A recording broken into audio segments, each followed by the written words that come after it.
Bismillahirrahmanirrahim. Assalamualaikum warahmatullahi wabarakatuh. Alhamdulillahirabbil alamin wa bihi nasta'in ala umuri dunya waddin. Wassalatu wassalamu ala asrafil anbiya'i wal mursalin sayyidina Muhammadin wa ala alihi wa sahbihi wa man ittaba'ahum bi ihsanin ila yaumiddin wa sallama tasliman katsira amma ba'd. Qala Allah ta'ala fi kitabihil karim. A'udzu billahi minasy syaithanir rajim. Ya ayyuhalladzina amanu taqullaha haqqa tuqatih wa la tamutunna illa wa antum muslimun. Saudaraku muslim dan setanah air, khususnya siswa dan siswi SMP Islam Al-Hilal, alhamdulillah pada pagi hari ini kita dipertemukan oleh Allah Subhanahu wa taala dalam keadaan masih beragama Islam, dalam keadaan masih beriman kepada Allah Subhanahu wa taala dan beriman kepada rukun-rukun iman yang 6. Dan yang tak kalah penting, kita masih dipertemukan oleh Allah ya di waktu yang sangat mulia, yaitu di bulan Dzulhijjah, dalam keadaan sehat walafiat, karena kenikmatan ini tidak bisa diraih oleh semua orang. Hanya orang-orang yang diberikan kesempatan oleh Allah yang bisa menikmati kesehatan di bulan yang penuh mulia ini. Siswa dan siswi SMP Islam Al-Hilal dan jamaah kaum muslimin yang dirahmati oleh Allah Subhanahu wa taala, perlu kita ketahui bahwasannya pada bulan Dzulhijjah ya, Allah Subhanahu wa taala memberikan banyak keutamaan yang bisa kita raih di dalam bulan tersebut. Dan bulan Dzulhijjah termasuk bulan-bulan yang diharamkan oleh Allah Subhanahu wa taala melakukan segala macam bentuk kemaksiatan. Walaupun di sini kita ada 12 bulan, namun ada 4 bulan yang Allah khususkan ya buat para hambanya untuk senantiasa berbuat kebaikan dan meninggalkan amalan keburukan, yaitu di antaranya bulan Dzulhijjah. Allah Subhanahu wa taala berfirman, Al-Hajju Ashhurum Ma'lumat. Ya, bulan haji termasuk ya bulan yang telah kita ketahui bersama. Allah Subhanahu wa taala mengkhususkan bulan-bulan yang disebut Ashhurul Hurum, ya. Bulan-bulan yang haram. Haram di sini bukan seperti kita memakan makanan yang haram, bukan. Yang di sini maksud dari bulan haram adalah bulan yang kita tidak boleh melakukan segala macam bentuk kemaksiatan.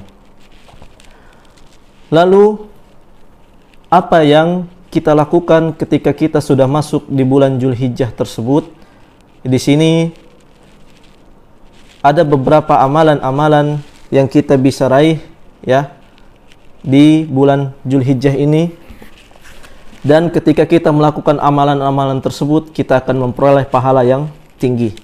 Sebagaimana Allah Subhanahu wa taala ya berfirman ya, di situ Allah tidak melarang kita. Allah melarang kita untuk senantiasa tidak melakukan keburukan dan tidak melakukan debat di bulan tersebut.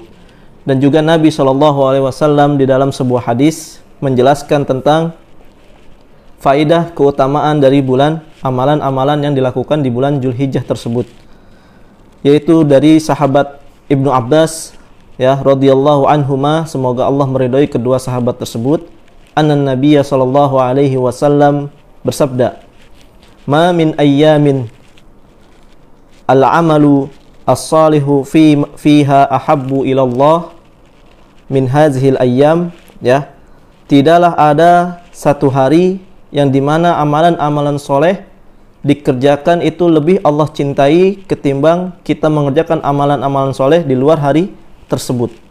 Kemudian apa? Nabi melanjutkan di sabdanya, yakni ayyamul ashr. Ya, ayyamul ashr di sini yaitu 10 hari di bulan Dzulhijjah.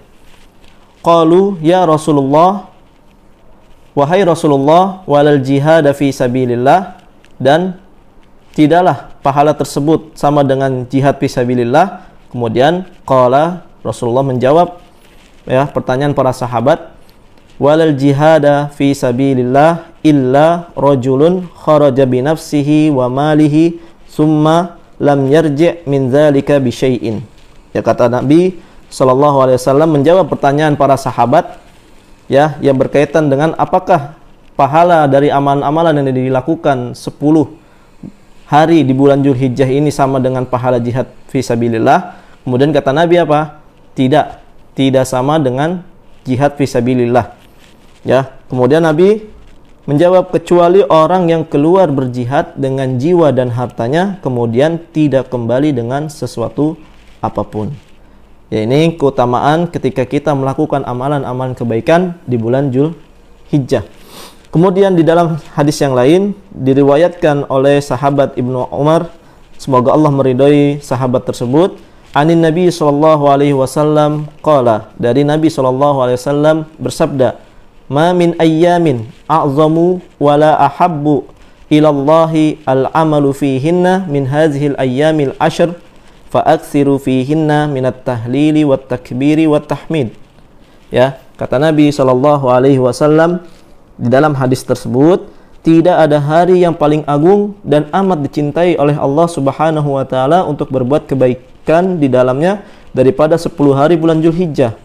Maka di sini Nabi memerintahkan kepada para sahabat dan umatnya untuk senantiasa fa'aksiru fihinna minat tahlili wat takbiri wat tahmidi.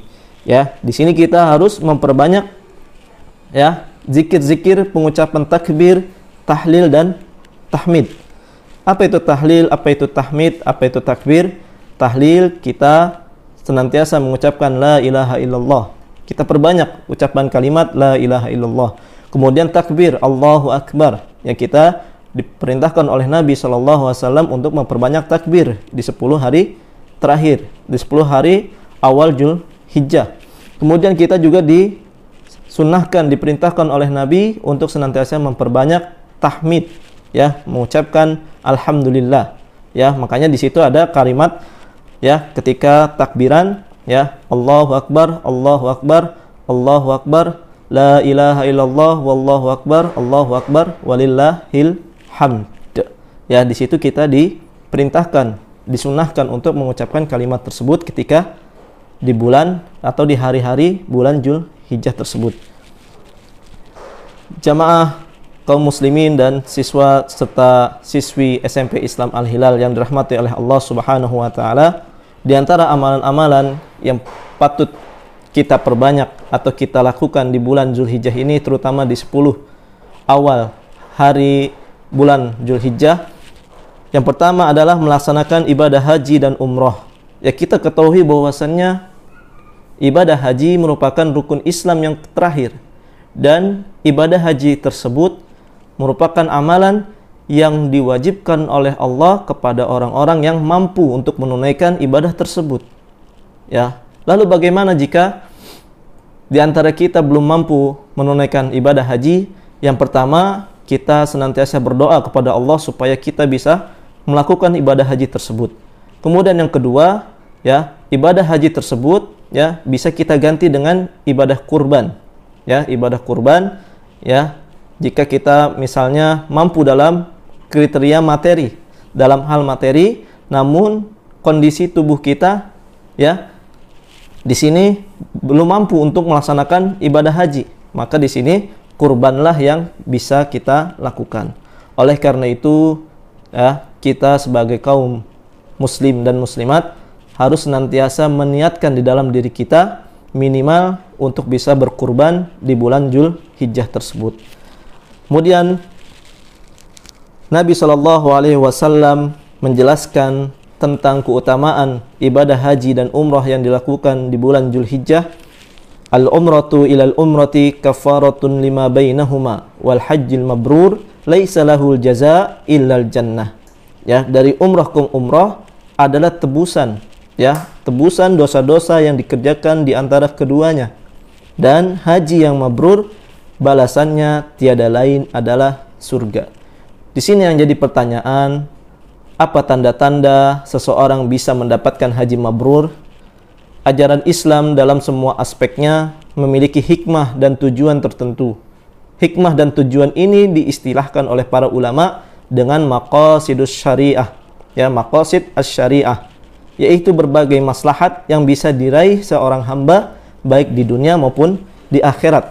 Adapun masalah akhirat, orang-orang soleh ditunggu oleh kenikmatan yang tiada tara yang terangkum dalam sabda Nabi SAW dalam sebuah hadis qudsi, qala Allahu azza wa jalla a'dadtu li ibadiyas salihin ma la ainun ra'at wa la udhunun sami'at wa la khatara ala qalbi bashar.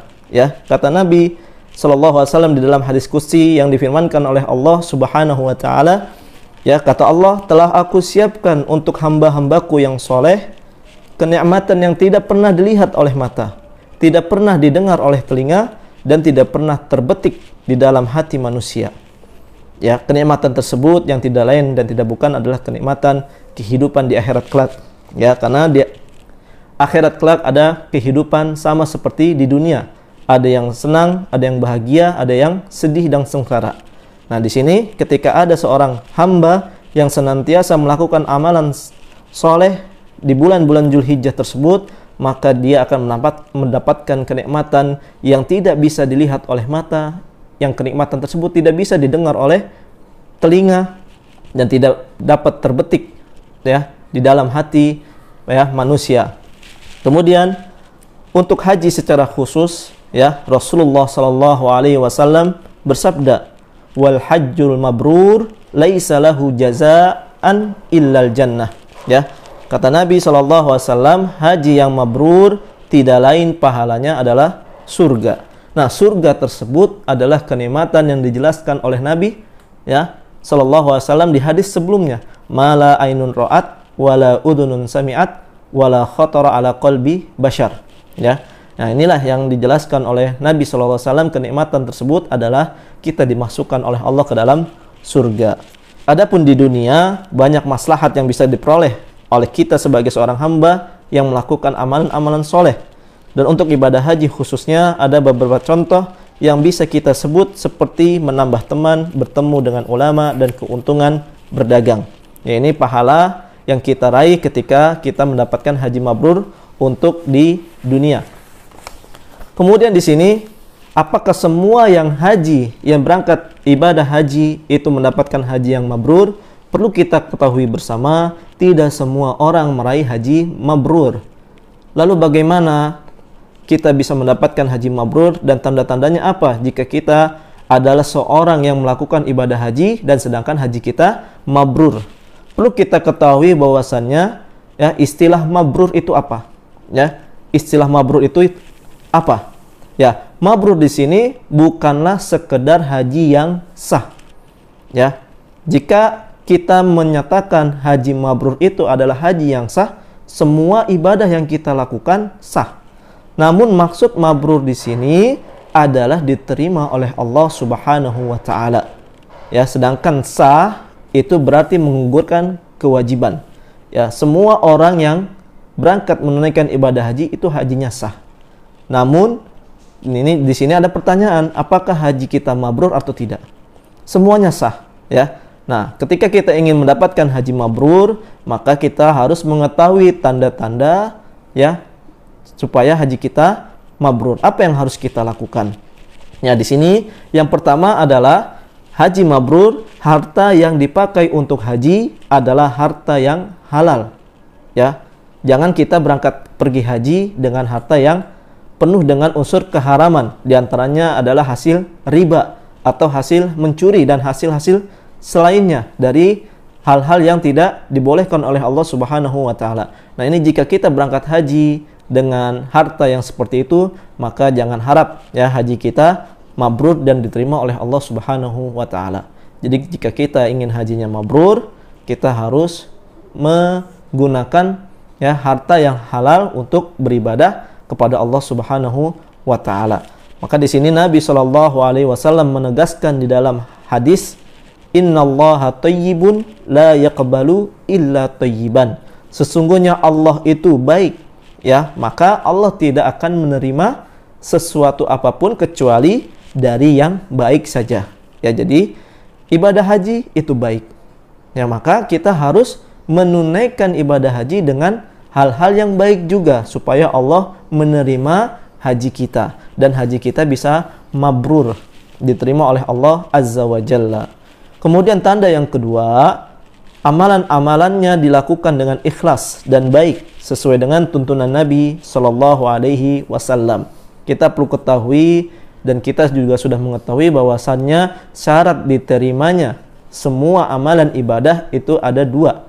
Yang pertama harus ikhlas, ya, karena Allah Subhanahu wa taala berfirman, "Wa ma umiru illa liya'budullaha mukhlishina lahuddina hunafa." Ya, di sini, dan tidaklah ya mereka diperintahkan oleh Allah untuk melakukan ibadah kecuali dengan keikhlasan, ya, ketika melakukan ibadah di dalamnya. Ya. Kemudian yang kedua, ya, syarat diterimanya sebuah amalan itu harus ittiba'un nabi. Ya, makanya di sini man amila amalan laisa lahu amruna fahuwa raddun. Barang siapa yang mengamalkan sebuah amalan tanpa didasari dengan ajaranku atau dengan tuntunanku, maka amalan tersebut tertolak. Ya, di sini sudah jelas ya ayat Al-Quran tadi dan hadis Nabi SAW yang tadi ini menunjukkan bahwasannya jika haji kita mabrur, kita harus mengikhlaskan hati kita. Ya, kita pergi haji untuk apa? Ya, ciri-ciri orang yang ikhlas, dia melakukan sebuah ibadah, melakukan sebuah amalan baik, dia hanya meniatkan ibadah tersebut hanya karena Allah semata, bukan karena tujuan selain Allah Subhanahu wa taala. Diantaranya ingin dikenal oleh kalangan masyarakat, ingin dianggap haji, ya. Nah, ini jika kita berangkat haji niatnya dari negara kita, dari rumah kita seperti itu, maka jangan salahkan jika haji kita belum diterima oleh Allah Subhanahu wa taala. Ya. Kemudian, ya, siswa dan siswi yang dirahmati oleh Allah Subhanahu wa taala, ya, dan jamaah kaum muslimin dan muslimat yang dirahmati oleh Allah Subhanahu wa taala. Yang ketiga, tanda-tanda jika haji kita ingin mabrur, hajinya dipenuhi dengan banyak amalan baik. Ya, di antara amalan baik di sini di antaranya kita sering berzikir ketika melakukan ya ibadah haji. Kemudian kita sholat di Masjidil Haram, sholat pada waktunya, tepat pada waktunya, tidak terlambat, dan membantu teman perjalanan kita, teman rombongan kita. Di kala rombongan kita ya ada saudara kita yang kesulitan, kita bantu, jangan kita ledek, bahkan kita hina. Jangan, kita harus senantiasa berbuat baik selama kita melakukan ibadah haji di Baitullah. Kemudian Ibnu Rajab berkata, maka haji mabrur adalah yang terkumpul di dalamnya amalan-amalan baik plus menghindari perbuatan-perbuatan dosa. Ya, kemudian apa? Nabi SAW pernah ditanya tentang maksud haji mabrur, maka beliau menjawab di dalam sebuah hadis, ita'amut ta'ami wa tibul kalami. Haji mabrur adalah orang yang memberi makan dan berkata-kata baik selama menunaikan ibadah haji tersebut. Kemudian yang keempat, ya, tidak berbuat maksiat selama ihram. Sedangkan ya di kegiatan haji itu yang paling penting adalah ihram, ya, tidak berbuat maksiat selama ihram. Maksiat dilarang dalam agama kita dalam semua kondisi. Dalam kondisi ihram, larangan tersebut menjadi lebih tegas, ya, menjadi lebih tegas. Kemudian Allah Subhanahu wa taala menjelaskan, ya, tidak berbuat maksiat selama ihram di dalam Al-Qur'an. Al-hajju ashhurum ma'lumat, faman farada fihinnal hajj fala rafasa wala fusuqa wala jidala fil hajj. Musim haji adalah beberapa bulan yang diketahui. Barang siapa yang menetapkan niatnya dalam bulan-bulan itu untuk mengerjakan haji, maka tidak boleh melakukan rafas, melakukan fusuk, dan berbantah-bantahan selama mengerjakan haji. Kemudian Nabi SAW bersabda, man hajja falam yarfus walam yafsuk raja'a kahayatihi yauman waladathu ummuhu. Barang siapa yang haji dan ia tidak pernah melakukan rafas dan tidak fusuk, ia akan kembali pada keadaannya saat dilahirkan oleh ibunya. Nah, ini menandakan bahwasannya orang yang selama menunaikan haji di Baitullah di bulan Zulhijjah, Ini ketika tidak melakukan rafas, tidak melakukan fusuk, tidak melakukan jidal, maka dia akan kembali ke negaranya seperti dia berada dalam kondisi ya baru dilahirkan oleh ibunya. Jamaah yang dirahmati oleh Allah Subhanahu wa taala, lalu apakah kita mengetahui maksud dari rafas, dari fusuk dan dari jidal? Rafas adalah semua bentuk kekejian dan perkara yang tidak berguna, termasuk di dalamnya bersenggama, bercumbu, membicarakan kekurangan atau aib orang lain meskipun dengan pasangan sendiri selama ihram. Kemudian fusuk. Fusuk adalah keluar dari ketaatan kepada Allah Subhanahu wa taala. Apapun bentuknya, dengan kata lain segala bentuk maksiat adalah fusuk yang dimaksudkan dalam hadis di atas. Kemudian jidal. Jidal adalah berbantah-bantahan secara berlebihan. Ya, jadi di sini mungkin yang pernah melakukan perjalanan ibadah haji, mungkin ya banyak sekali di antara para jamaah yang ingin berdebat ya. Karena apa? Karena ingin mencari tahu siapa yang ibadah hajinya ini sesuai dengan sunnah. Nah, ini merupakan godaan dari setan yang bisa dialami oleh para jamaah yang melakukan ibadah haji. Maka dari itu kita harus menjauhi sejauh-jauhnya perkara jidal, rafas dan fusuk ketika kita melakukan ibadah haji.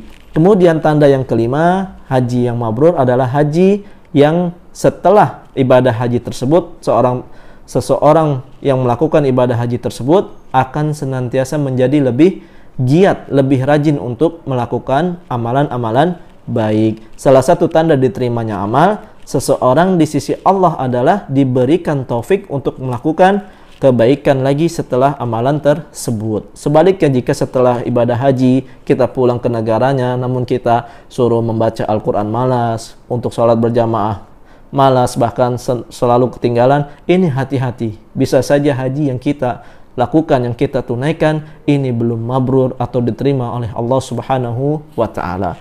Kemudian amalan-amalan yang kedua yang bisa dilakukan oleh kita di 10 awal ya, di 10 hari awal bulan Dzulhijjah, yaitu berpuasa selama hari-hari tersebut. Berpuasa dari awal ya, awal 1 bulan Dzulhijjah, hari pertama sampai hari ke-10, sampai hari ke-9, sampai hari ke-9 ini kita senantiasa berpuasa.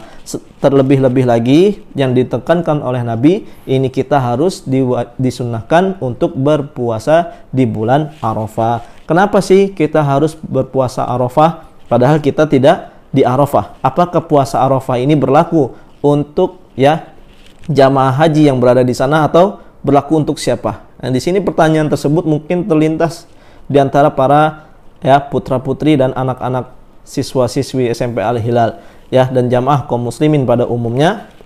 Ya, di sini puasa yang dianjurkan oleh Nabi Shallallahu Alaihi Wasallam di hari ke-9 yaitu puasa Arafah ini diberlakukan untuk orang-orang yang tidak melakukan ibadah haji. Adapun orang-orang yang melakukan ibadah haji ini tidak disarankan atau tidak disunahkan untuk berpuasa di bulan Arafah atau di hari Arafah tersebut. Kita bahas keutamaan puasa Arafah. Ya, kenapa Nabi SAW sangat menganjurkan puasa Arafah? Ya, di sini hadis dari Abu Qatadah. Ia berkata bahwa Rasulullah SAW bersabda, "Siyamu yaumi Arafah ahtasibu 'ala Allah ay yukaffira as-sanatul lati qablahu was-sanatul lati ba'dahu. Wa siyamu yaumi Asyura ahtasibu 'ala Allah ay yukaffira as-sanatul lati qablahu." Ya, puasa Arafah ya, yaitu tanggal 9 Dzulhijjah yang jatuh pada esok hari ya, hari Kamis, dapat menghapuskan dosa setahun yang lalu dan setahun yang datang. Masya Allah ya. Di sini kita mengingat sebuah hadis, kullu bani Adam khotta ya. Semua bani Adam, keturunan Nabi Adam itu sering melakukan kesalahan. Nah, di sini Allah dengan maha pengasihnya lagi maha penyayangnya yang memberikan kesempatan kepada para hambanya yang sering melakukan kesalahan, yang sering melakukan kekhilafan, untuk supaya apa? Dihapus dosa-dosanya. Dan dengan cara apa? Dengan cara melakukan puasa di tanggal 9 bulan Zulhijjah yang kita kenal dengan puasa Arafah. Karena puasa Arafah bisa menghapuskan dosa-dosa kita setahun yang lalu dan setahun yang akan datang. Sedangkan puasa 10 Muharram, ya, puasa Asyura ini bisa ya menghapuskan dosa-dosa kita yang telah berlalu, ya, setahun yang telah lalu. Lalu di sini timbul pertanyaan, dosa apakah yang diampunkan oleh Allah ya ketika kita melakukan puasa Arafah atau puasa Asyura di bulan Muharram? Ya, di sini para ulama berpendapat ya, namun ijma keseluruhan para ulama yaitu dosa-dosa kecil yang akan diampuni oleh Allah Subhanahu wa taala. Adapun dosa besar, kita memohon dan kita berharap semoga dosa-dosa besar yang kita telah lakukan ini diperingankan oleh Allah Subhanahu wa taala ya, dosa tersebut, dan mudah-mudahan dihilangkan oleh Allah Subhanahu wa taala dosa-dosa besar maupun kecil yang pernah kita lakukan. Namun di sini Allah Subhanahu wa taala berfirman, ya, di sini Allah Subhanahu wa taala berfirman tentang penghapusan dosa-dosa besar. Innallaha la yaghfiru ayyushraka bihi wa yaghfiru ma duna dzalika liman yasha. Ya, di sini Allah berfirman tentang dosa besar yaitu kesyirikan, karena kesyirikan merupakan dosa besar, dan kita masih mengetahui dan kita juga sudah mengetahui jenis-jenis dosa besar selain syirik, yaitu apalagi durhaka kepada orang tua. Ini merupakan dosa besar, ya, merupakan dosa besar. Tidak menghargai, tidak beriman kepada Al-Quran, ya, tidak mau membaca Al-Quran, ini juga merupakan dosa-dosa besar, ya, menandingi, membuat tandingan buat Al-Quran, dosa-dosa besar. Namun yang disebutkan oleh Allah di dalam Al-Quran contohnya kesyirikan, ya, innallaha la yaghfiru ayyushraka bihi wa yaghfiru ma duna dzalika liman yasha. Ya, sesungguhnya Allah tidak akan mengampuni dosa-dosa syirik, ya, dan Allah akan mengampuni dosa-dosa selain syirik. Lalu bagaimana cara kita ya supaya kita diampuni dosa-dosa besar yang telah kita lakukan? Ya, caranya hanya satu, kita bertobat kepada Allah Subhanahu wa taala. Ya ayyuhalladzina amanu tubu ilallahi taubatan nasuha. Wahai orang-orang yang beriman, bertobatlah kepada Allah dengan tobat nasuha, dengan tobat yang sebenar-benar tobat, ya, bukan tobat sambal.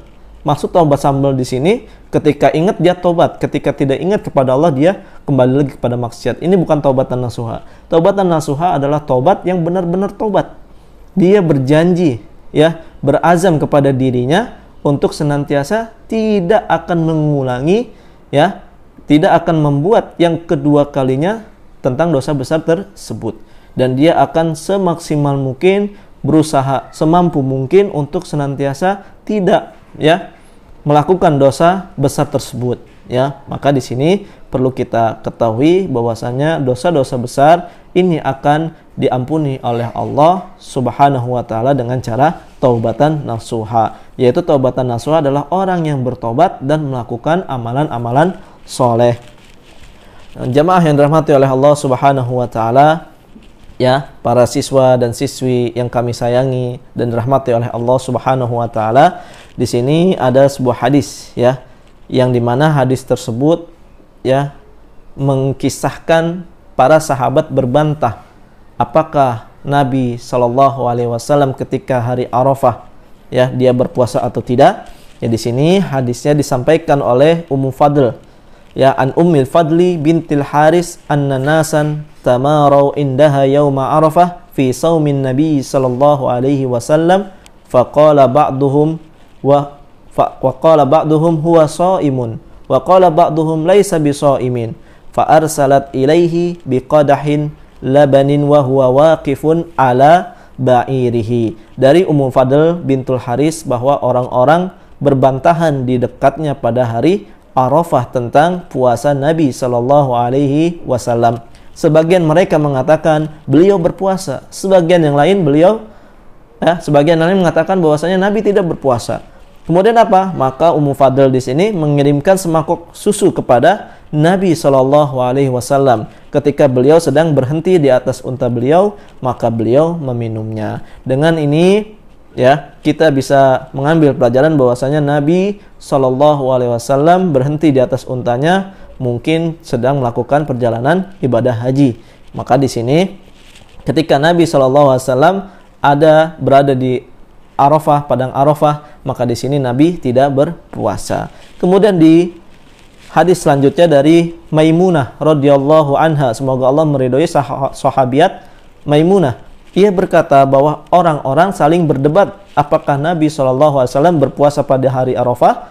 Lalu Maimunah mengirimkan pada beliau satu wadah berisi susu dan beliau dalam keadaan berdiri atau wukuf di Arafah. Lantas beliau minum dan orang-orang pun menyaksikannya. Jadi orang-orang yang sedang melakukan wukuf di Arafah ini tidak dianjurkan untuk berpuasa oleh Nabi SAW, karena Nabi juga ya tidak berpuasa ketika Nabi SAW berada di Arafah, sedang wukuf di Arafah. Mengenai pengampunan dosa dari puasa Arafah tadi sudah saya jelaskan ya, bahwasannya puasa Arafah hanya mengampuni dosa-dosa kecil kita. Adapun dosa-dosa besar yang kita lakukan ini bisa diampuni oleh Allah Subhanahu wa taala dengan tobat dan dengan rahmat Allah Subhanahu wa taala. Para thalibul ilmi, siswa dan siswi SMP Islam Al-Hilal, itulah ya tentang keutamaan puasa Arafah. Lalu amalan-amalan apa lagi yang bisa kita lakukan selain haji dan puasa Arafah? Di sini ya, yang ketiga, kita senantiasa memperbanyak takbir dan zikir pada hari-hari tersebut. Timbul pertanyaan, kenapa kita harus senantiasa memperbanyak zikir dan selalu zikir di setiap hari, bahkan di bulan-bulan Zulhijjah, di hari-hari pada bulan Zulhijjah? Karena zikir mempunyai keutamaan. Ala bizikrillahi tatmainnul qulub. Ketahuilah bahwasanya dengan zikir kepada Allah maka kita akan tenang hatinya. Ya. Maka dari itu Nabi menyarankan kepada umatnya agar senantiasa melakukan ya memperbanyak zikir khususnya di bulan Zulhijjah tersebut. Ya, wa yadhkurusmallahi fi ayyamin ma'lumat, dan supaya mereka menyebut nama Allah pada hari-hari yang telah ditentukan. Ya. Maksudnya di sini zikir tersebut memperbanyak takbir, tahlil dan tahmid. Ya. Kemudian amalan yang selanjutnya tobat. Ya, kita bisa tobat serta meninggalkan segala maksiat dari dosa. Innallaha yugharun wa ghiratullahi ayyatiyal mar'u ma haramallahu alayya. Sesungguhnya Allah itu cemburu. Ya, kita harus ya merenungi hadis Nabi tersebut. Sesungguhnya Allah itu cemburu. Dan kecemburuan Allah itu manakala seorang hamba melakukan apa yang diharamkan oleh Allah terhadapnya, ya. Jadi ketika ada di antara kita yang melakukan keharaman yang telah diharamkan oleh Allah, maka Allah itu cemburu kepada kita, ya. Beda cemburunya Allah dengan cemburunya ya ciptaannya, beda, ya. Kecemburuan Allah itu sempurna dan tidak ada kekurangan. Sedangkan kecemburuan ya manusia, kecemburuan kita terhadap pasangan kita, terhadap ibu kita, terhadap orang lain, ini kecemburuan yang didasari atas hawa nafsu kita. Tapi Allah Subhanahu wa taala cemburu kepada hambanya ini atas dasar ya Allah memiliki zat yang maha sempurna, dan Allah sangat cemburu kepada seorang hamba yang senantiasa melakukan apa yang telah diharamkan oleh Allah kepada hamba tersebut. Jadi jangan sampai kita melakukan perbuatan yang diharamkan oleh Allah di bulan Zulhijjah tersebut. Kemudian yang kelima, banyak beramal soleh. Ya, orang yang beramal soleh khususnya di bulan Zulhijjah, ya 10 hari pertama di bulan Zulhijjah, maka orang yang senantiasa beramal soleh ini tidak akan merugi. Karena Allah Subhanahu wa taala berfirman di dalam surat Al-Asr, ya, innal insana lafi khusr. Sesungguhnya manusia itu berada dalam kerugian.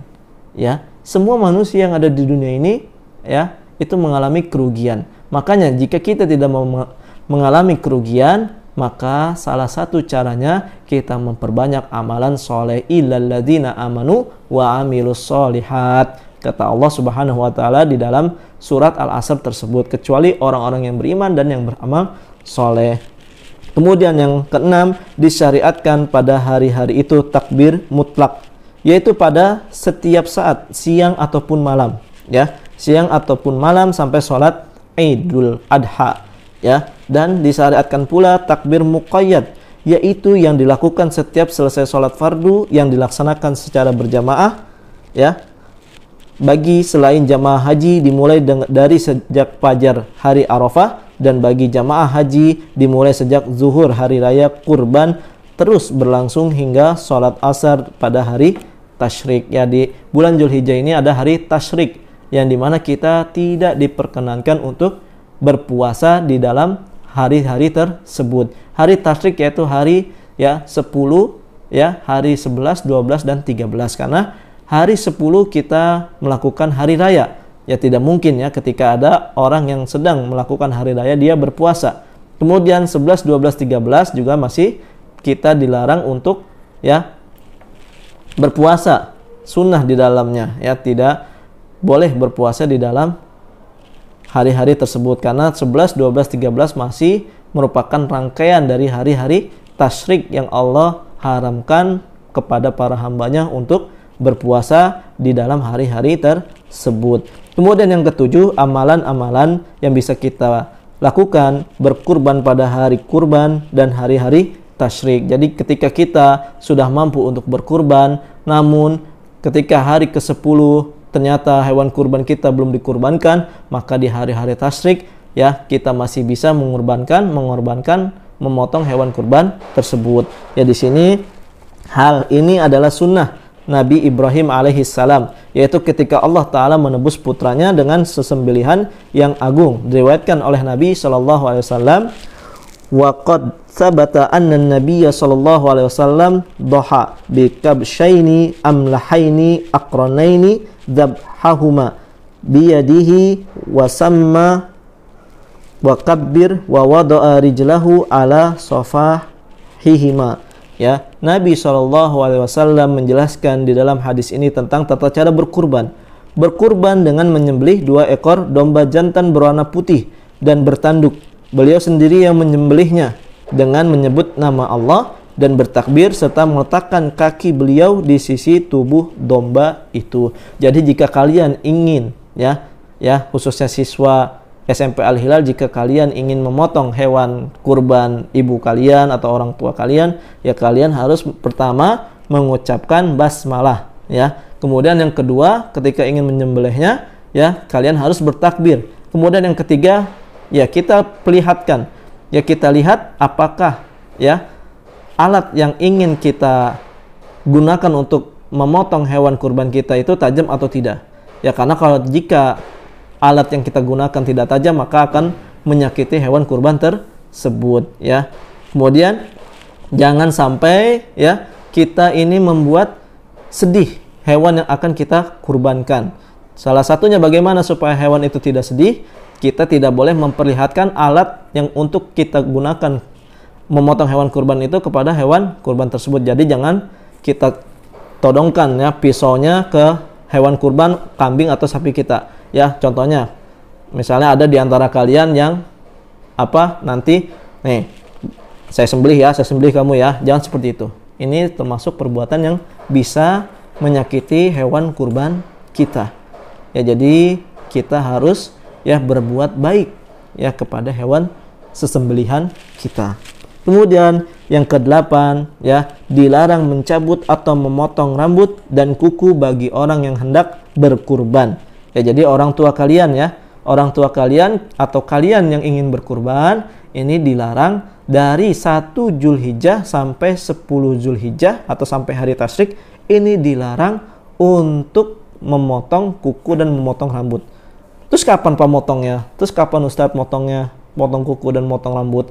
Ya, jika kita belum sempat memotong kuku kita atau rambut kita dan bulan Zulhijjah sudah tiba, maka kita diperkenankan untuk memotong kuku dan rambut kita setelah hewan kurban kita disembelih. Ya, setelah hewan kurban kita disembelih dan sudah dibagikan kepada yang berhak untuk menerima hasil kurbanan kita. Kemudian Nabi SAW bersabda, "Idza ra'aitum hilalun Zulhijjah wa arada ahadukum ayyudahhiya falyumsik an sya'rihi wa azfarihi." Jika kamu melihat hilal bulan Zulhijjah dan salah seorang di antara kamu ingin berkurban, maka hendaknya ia menahan diri dan dari memotong rambut dan kukunya. Ya. Kemudian dalam riwayat lain fala ya'khud min sya'rihi wala min azfarihi hatta yudahhi. Ya, di dalam riwayat lain Nabi SAW bersabda, maka janganlah ia mengambil sesuatu dari rambut atau kukunya sehingga ia berkurban. Ya, jadi ketika kita ya sudah punya uang dan kita sudah membeli hewan kurban, kemudian rambut kita masih panjang, kuku kita masih panjang, dan kita ingin memotong di bulan itu, maka tahan, ya, maka tahan, jangan sampai kita memotong kuku dan memotong rambut kita sampai hewan kurban kita, hewan sesembelihan kita selesai disembelih oleh kita dan dibagikan ya kadarnya dari kurban kita kepada orang-orang yang berhak, baru kita boleh memotong kuku dan rambut kita. Jamaah yang dirahmati oleh Allah Subhanahu wa taala, yang kemudian amalan-amalan yang bisa kita lakukan di bulan Zulhijjah, terutama 10 hari bulan Zulhijjah, yaitu melaksanakan sholat Idul Adha dan mendengarkan khutbahnya. Nah, ini sholat Idul Adha sama seperti sholat Jumat, ya. Ketika kita sholat Jumat, kita harus mendengarkan khutbahnya, ya, mendengarkan khutbahnya dengan seksama, baru ya kita sholat 2 rakaat, ya. Adapun sholat Idul Adha atau Idul Fitri dengan sholat Jumat ini berbeda, ya. Perbedaannya adalah sholat Id, sholat hari raya, itu kita sholat terlebih dahulu 2 rakaat baru khutbah. Sedangkan sholat Jumat itu khutbah dulu baru sholat. Nah, ketika hari Jumat kita diperkenankan atau diwajibkan, dianjurkan untuk mendengarkan khutbah kita. Makanya di sini kenapa sholat Jumat 2 rakaat? Karena 2 rakaat yang tersebut ya itu diganti dengan kita mendengarkan sholat atau khutbah Jumat dari khatib yang menyampaikan khutbah tersebut. Jika kita lalai dari khutbah Jumat tersebut, maka di sini kita harus ya banyak-banyak istighfar. Karena orang yang lalai dan tidak mendengarkan khutbah, maka dia dianggap tidak mendapatkan pahala dari sholat Jumat atau kegiatan Jumat tersebut. Nah, ini sangat berbahaya ya ketika kita ingin dari rumah ya datang ke masjid, ingin menunaikan sholat Jumat, ingin mendengarkan khutbahnya, tiba-tiba di dalam masjid ada godaan yang bisa melalaikan kita atau menggoda kita dari tidak mendengarkan khutbah tersebut. Maka di sini kita selama khutbah usahakan jangan sampai luput ya, jangan sampai kita tidak mendengarkan apa yang disampaikan oleh khatib di kegiatan Jumat tersebut ya. Karena di sini sholat Jumat hanya 2 rakaat dan 2 rakaatnya lagi itu pahalanya ya seperti kita sama saja ketika mendengarkan khutbah tersebut. Ya, di sini setiap muslim hendaknya memahami hikmah disyariatkannya hari raya. Hari ini adalah hari bersyukur dan beramal kebaikan. Maka janganlah dijadikan sebagai hari keangkuhan dan kesombongan. Ya, di hari Id jangan sampai kita pamer ya. Jangan sampai kita pamer, khususnya kemarin ya Idul Fitri. Kenapa Idul Fitri banyak orang yang mengeluh ya nggak jadi sholat Id? Karena mereka ya ingin memamerkan baju baru kita, baju baru mereka. Maka di sini kita tidak boleh sombong dan angkuh. Ya, di antara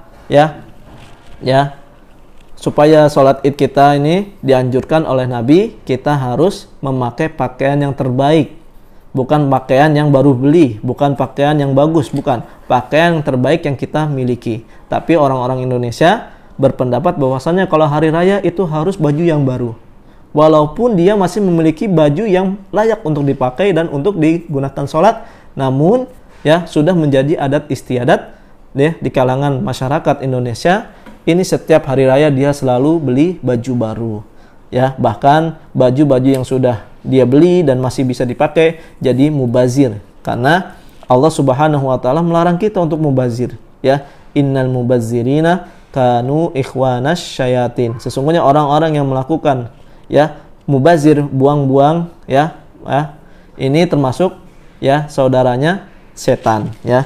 Kemudian yang terakhir, selain hal-hal yang telah disebutkan, maka di sini kita senantiasa menggunakan kesempatan yang diberikan oleh Allah di bulan yang mulia ini untuk senantiasa beramal kebajikan, membantu orang-orang yang kesusahan, ya, usahakan kita harus selalu berkata baik dan berakhlak mulia ketika kita berada di bulan Zulhijjah ini. Mudah-mudahan apa yang disampaikan pada kesempatan yang berbahagia ini bisa dipahami oleh semua siswa dan siswi SMP Al-Hilal yang menjadi, ya, nasihat di bulan Zulhijjah ini. Mudah-mudahan kita semua bisa, ya, diberi kesempatan oleh Allah Subhanahu wa taala untuk menunaikan puasa Arafah pada hari esok, ya, dan mudah-mudahan Allah Subhanahu wa taala menyampaikan umur kita di hari yang ke-9 dari bulan Arafah, dan mudah-mudahan setelah puasa Arafah tersebut dosa-dosa kita yang kecil diampuni oleh Allah Subhanahu wa taala dan kita dijadikan oleh Allah sebagai orang-orang yang bertobat, karena orang-orang yang bertobat hanyalah orang-orang yang akan diampuni dosa-dosa besarnya oleh Allah Subhanahu wa taala. Ya, sampai sini materi tentang kajian kita pada hari ini. Mudah-mudahan kita makin bersemangat, ya, di bulan Zulhijjah ini untuk menebar kebaikan, dan mudah-mudahan Allah jauhkan dari diri kita sifat angkuh dan sombong di bulan tersebut, dan mudah-mudahan kita juga berdoa Allah Subhanahu wa taala menghilangkan wabah virus COVID-19 ini dari negara Indonesia secara khusus dan negara kaum muslimin, ya, secara umum. Semoga kita bisa berkumpul lagi, ya, di sekolah kita yang tercinta ini, dan pesan Bapak, mudah-mudahan kalian tetap menjaga kesehatan, ya, kemudian tetap semangat dalam mengamalkan kebaikan dan senantiasa berzikir kepada Allah Subhanahu wa taala, dan perbanyak, hiasilah kehidupan kalian, hiasilah lisan kalian dengan berzikir kepada Allah Subhanahu wa ta'ala. Billahi taufiq wal hidayah. Subhanakallahumma wa bihamdika asyhadu an la ilaha illa anta astaghfiruka wa atubu ilaik. Assalamualaikum warahmatullahi wabarakatuh.